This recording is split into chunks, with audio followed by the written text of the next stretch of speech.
Parents of teenagers. Parents of teenagers come to me all the time. You know, I have my son, he just doesn't listen to me anymore. Can you talk to him? Like I have some prescription drug that I carry with me that, oh, you know what it is? The son comes over, I'm going to be like, and all of a sudden, he'll be this amazing kid. But if you just talk to him, no. What if you talk to him? And where were you when there was time to talk to him? Let me tell you something I'm going to talk about parents first a little bit, then I'll talk about couples, and that's the only time we have. Two things. Two kinds of fundamental relationships, your relationship with your children and your relationship with your spouse. So we'll talk about some very basic things in regards to both. When your children are little, when they're 5, 6, 7, 2, 3, 4, you know what the most important thing is? I have 5 of those, I could tell you. The most important thing to them is your approval. They want to make you proud, man. They want to show you what they did. I'll be on an important work phone call, and my son will come over, my 2-year-old will come over. Abba. I'm like, okay, hold on. What is it? Nothing. I'll go back on the phone, and he'll start calling me again. I'll be like, okay. What is it? I want to show you something. What do you want to show me? That is it. But you know what I'm supposed to do? Oh my God, that's awesome. Do it again. I'll call you back. You're supposed to appreciate what your children do. They live for that. They desire that more than anything else. I have 3 girls, and you know the difference between girls and boys. Boys can't sit still, and girls can't stop this, right? So I pick my girls up from school. One's in 1st grade, the other's in 3rd grade. I pick them up from school. It's a 25-minute ride back home, and what are they doing the whole way?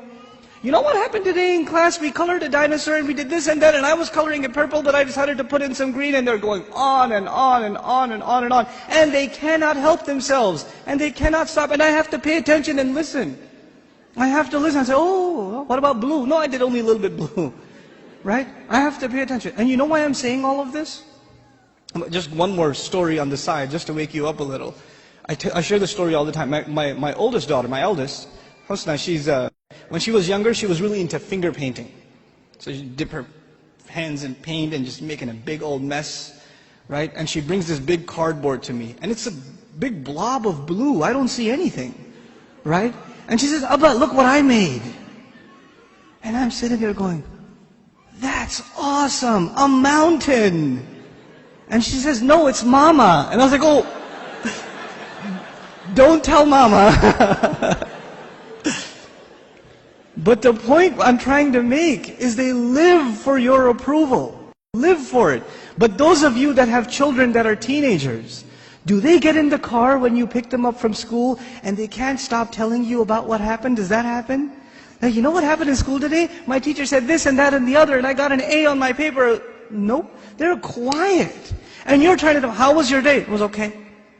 So what'd you do? Something. Where are you going today? Somewhere. They don't talk. Getting them to talk is like an interrogation at a police station. And they're not saying anything to you. And while trying to ask them questions, they're texting their friend, my dad is asking too many questions today. You know? I don't know what's up. Did you tell him something?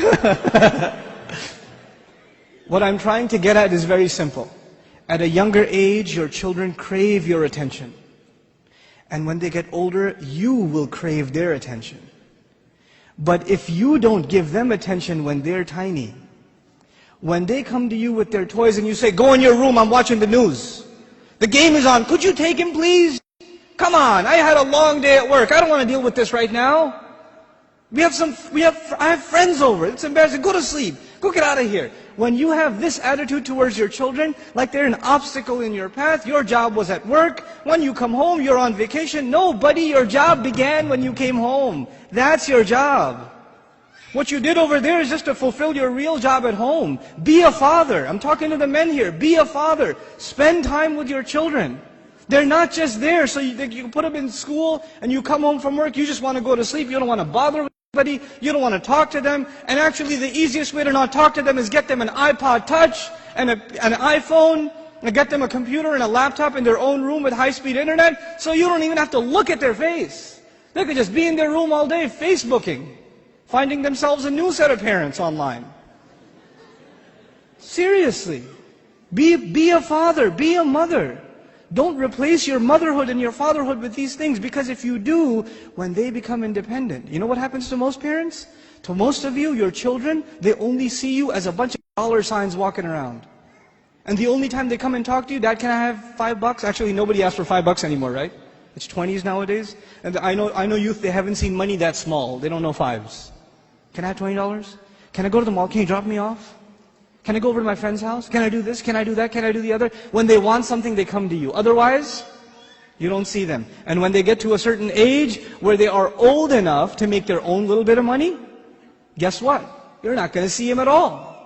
Because your cash register is no longer relevant. That's no longer relevant. If this is the relationship you are setting yourself up for, you're headed for destruction. We got to change this now. And the way to change it, and it's going to be hard for a lot of you to implement this, but we have to be friends with our children. We have to be their best friends. They should enjoy hanging out with us the most, the parents.